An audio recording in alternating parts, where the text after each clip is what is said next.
challenge for them. So I'm not talking about those. Those people are living with the Emunah. Those people are people to look up to. Those people are giants. But for the rest of us, when we hear people speak, there's a lot we take. We're working on it. But sometimes it's a little bit hard to connect because, the way they were brought up, what they went through. So the next speaker is one of you guys. An alumnus, regular guy in yeshiva, went to university, came back, got married, has a few kids, works in marketing. He's not a rabbi. And he's going to speak a little bit about going through a hardship. Elliot, come. Elliot Young.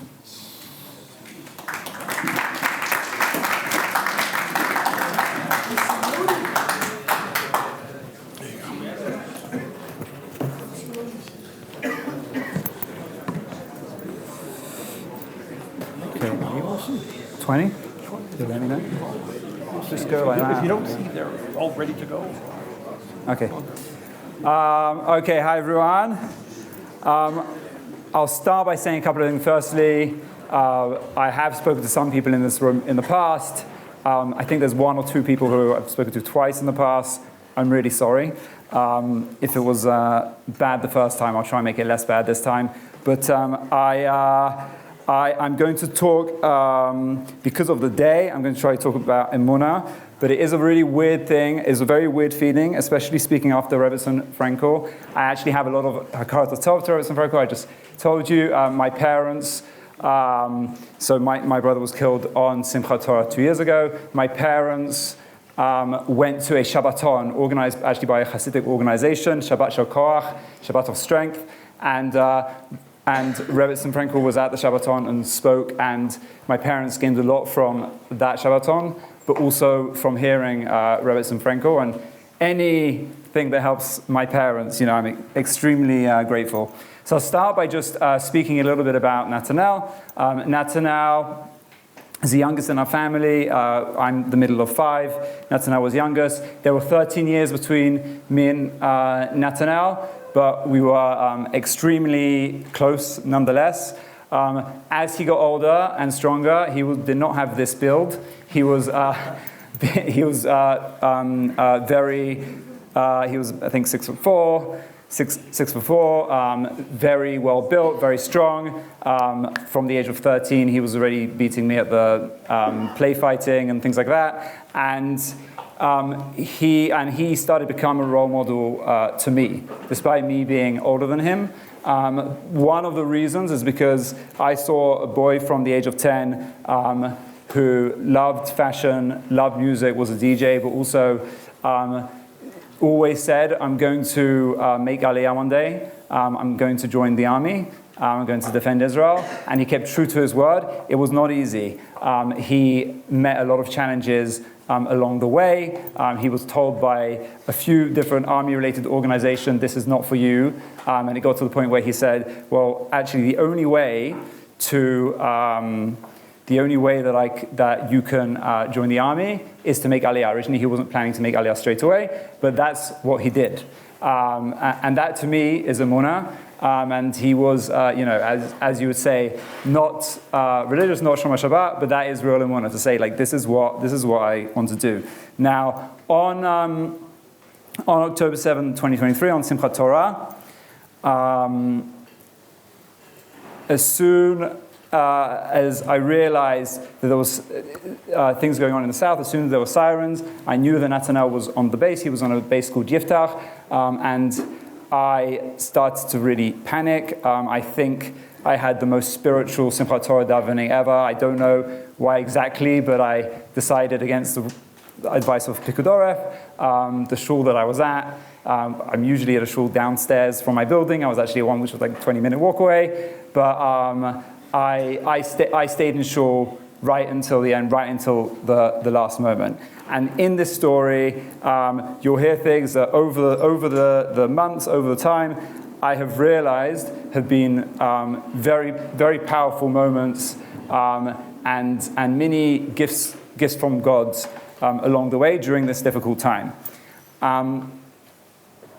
As I went home and Shabbat drew on and people started talking, around 4 p.m., someone I was outside with my kids. By the way, I'm very lucky to have an amazing wife and 3 beautiful girls. A couple of you have met them.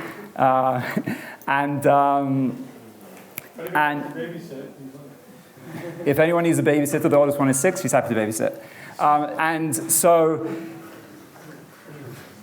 Sorry, British humor. I'm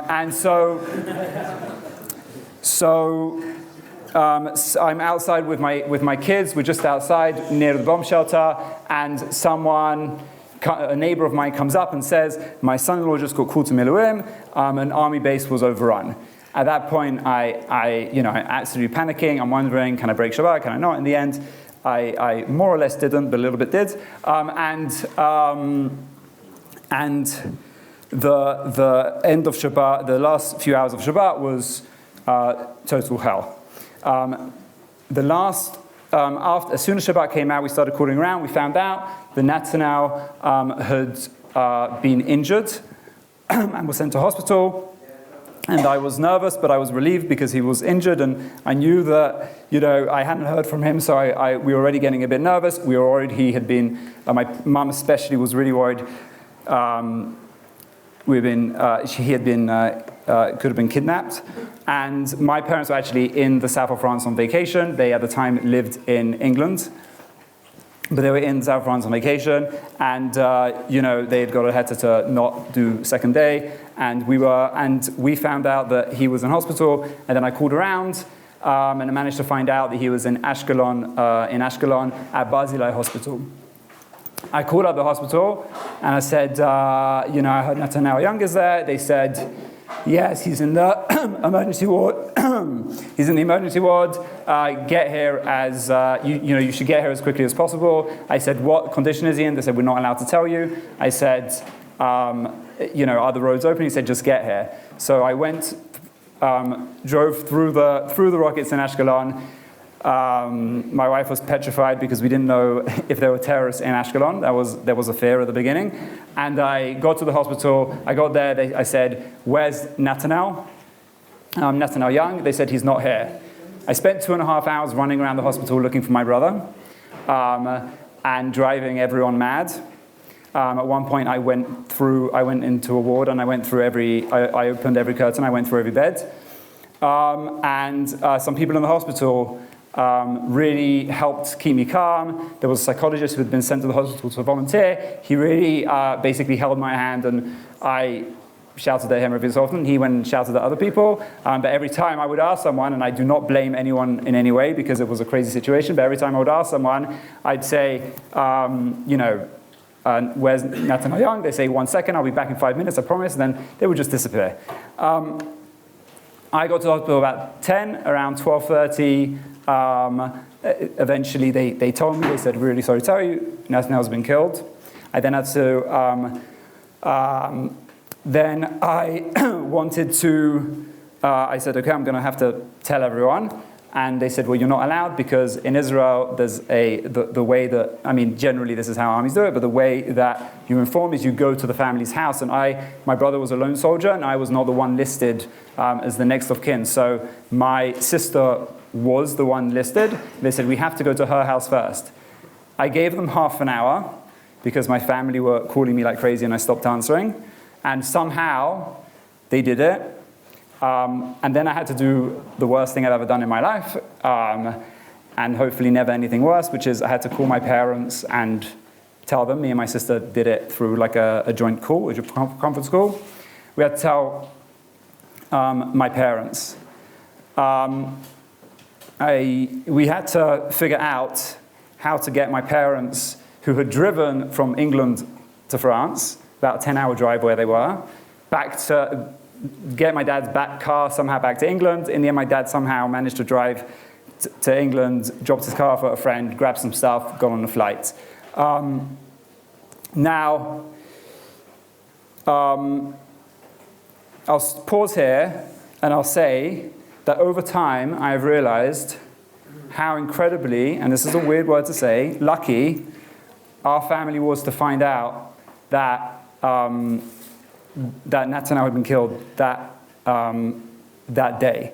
I had a very powerful moment on around the October 7 time, and there was an event organized by families affected by the war. And I went to this event, and I'm sitting there, and I see the Bibas, representative of the Bibas family sitting in front of me. And I see other hostage families. I see families that have lost someone but haven't been able to bury them. I've seen families that don't know where their loved ones are. And I sat there, and I said to my wife, I said, Rina, I think we're the luckiest people here. And we were able to find out Netanyahu was the 4th soldier buried at Har Herzl. And we were able to find out more or less straight away, because somehow, even though he had already been killed, he was sent to the hospital. Now, on Simchat Torah, what happened to Netanyahu was that he was woken up at the early hours. He was woken up around 6 o'clock, and a female soldier called Naama Boni, who was at the Shin Gimel, at the gate, at the front of the gate of the, yeah, that'd be awesome. One of the videos told you. Thank you. Baruch Nahin Mechem Shakoni B'Ra. So, this soldier, Naama, had called one of the other soldiers and said, I feel that there are terrorists around this area. I'm concerned. Netanyahu and 7 other soldiers got up. The other 80 were not fighters, and they went into the safe room. Got up and ran to the front of the gate, and they were totally ambushed. There were about 20 to 30 terrorists hiding around the vegetation, hiding in that area. There was a battle for about an hour and a half, 2 hours, and Netanyahu was killed. There were two survivors out of the 8. One of them was shot and continued fighting for about 2 hours, and the other one happened to have left the area during the worst time of it and missed it, and he has been fighting the rest of the war.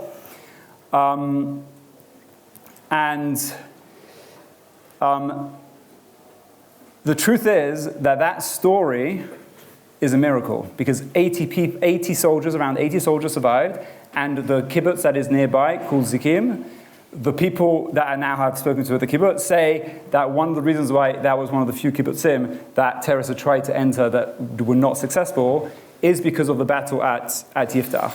So I can't tell you how many lives Netanyahu those soldiers saved. They saved a lot of lives.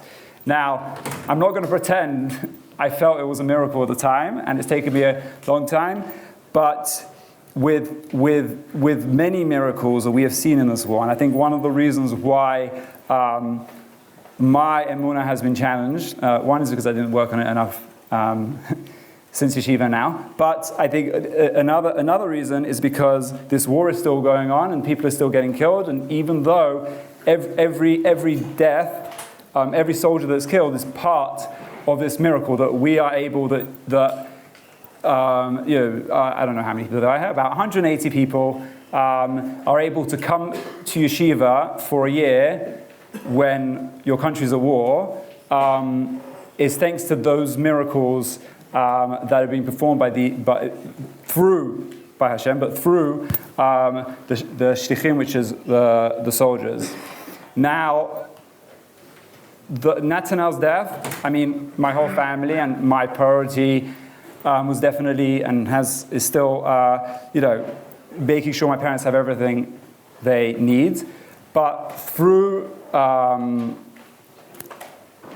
this time, at the beginning, I was totally, I think I'm going to say a really English phrase, I don't think Americans say it, but knocked for six, right? Is that a thing? Yeah, Americans don't know what that means. But anyway, I can't think of an American term, but I was basically punched in the face. I was totally knocked out. I had a lot of questions. I was used as an 18-year-old being in yeshiva, having a lot of those questions, speaking to people about it. And then I went on with my life and went to university, got a job, and hadn't really thought about it. And I'm a religious Jew, and I teach my children Emunah, but to really live it is not something that I feel I worked on enough. And there was a few things I started to do. Really three main things. One is I started getting up and talking about it. I was not comfortable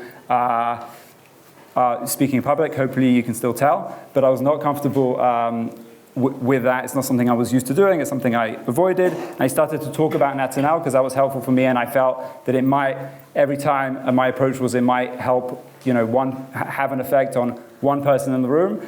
And I started to do a lot of exercise, go to the gym a lot, and do a lot of running to kind of get my energy out, because I started to have a lot of energy. I'm quite an energetic guy anyway. But I was not doing exercise for about 10 years, and I started talking about Emunah. I would just talk to my wife more about it, and we just would openly, we'd see something on the news, like, why is this happening? Like, what's the plan here? I have sat down with a couple of Rebbeim from Yeshiva and had Emunah schmoozes with them. I started finding out about various podcasts. Rabbi Ephraim Goldberg, Living with Emunah, that's the best one, in my opinion, but started listening to various podcasts to do with Emunah, and at the same time, I was really working on my muscles in two ways. One, the gym, which is at the beginning, I wouldn't last very long because I hadn't done it in a long time, and everything I did would hurt me afterwards.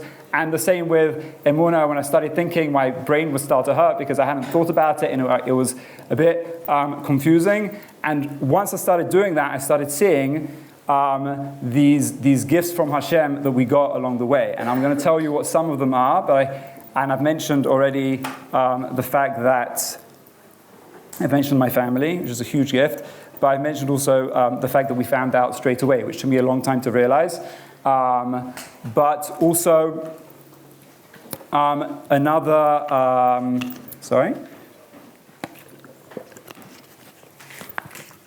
another gift is actually at my brother's funeral, where, just to make matters more exciting, there was a siren.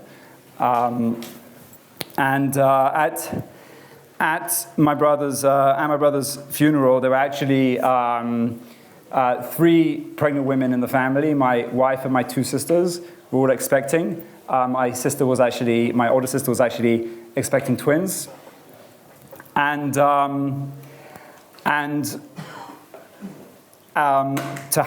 then those babies were born within 5 weeks of each other, thank God, all healthy. That was also, there was, with the birth of my child, my Emunah was tested because it ended up being a high-risk pregnancy, and we were spending half a day in a hospital every 2 or 3 days. Thank God, everything was fine. But during the, we had the babies that were born. My parents made Aliyah. There's a lot of weird things in Natanel's story, which is my parents had sold their house and were about to make Aliyah when Natanel was killed. The sale of the house was sold to an Iranian family, and the sale of the house went through actually on the 3rd or 4th day of Shiva. That was the day it was set to go through, and that was the day of someone, one of my parents' friends had to give them the keys. And then my parents made Aliyah 6 weeks after. The other gift from Hashem is various people that I happen to know that have been an amazing strength to me. So on the morning of Simchat Torah, I started, while we were figuring out what was going on, I started chatting to a guy who I don't think I ever spoke to the person before. And we were talking, we straight away hit it off. And then he came to the Shiva. And he said to me, just so you know, a few years ago I lost my sister, and we immediately connected further. We had already connected, but we immediately had this bond, and he's a friend who has helped me a lot. At the beginning, I went out with him, and don't tell Rabina, but had a drink with him maybe. Went out with him, and I think we gained a lot from each other's company, and also. The fact that my parents had already planned, I think, God had planned all these things, planned these babies, planned my parents' aliyah. The country was amazing for my parents. My dad would often say, yeah, I'm making aliyah for my wife. She wants to make aliyah. She wants to be near the grandkids. I don't know if I'm going to do well here. Now, I mean, I was at the Jewish agency organized a tree planting thing yesterday in memory of my brother and other fallen soldiers. And my dad just, they invited him to speak, but he just always says, we'll just be sitting, I'll be sitting next to him in the car, and he'll just say, with tears in his eyes, just say, wow, this country is amazing. What an amazing country we have. And just start showing me videos, showing, the Shabbatonim that they go to. There was recently a trip to Cyprus for bereaved families. Really, the country has been amazing, and that is also something that God set up.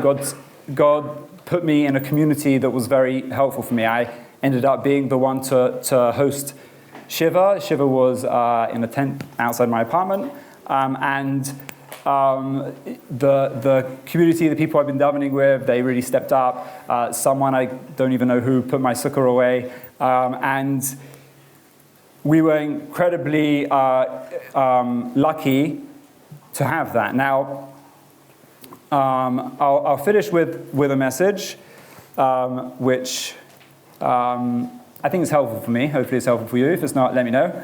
I'll finish with a message, and then if there is time, you can ask questions. Otherwise, that's fine. And really, I think that I want to go back to what I said about flexing muscles. For me, obviously, I'd love to still have my brother with me. I miss him, and I still am coming to terms with it.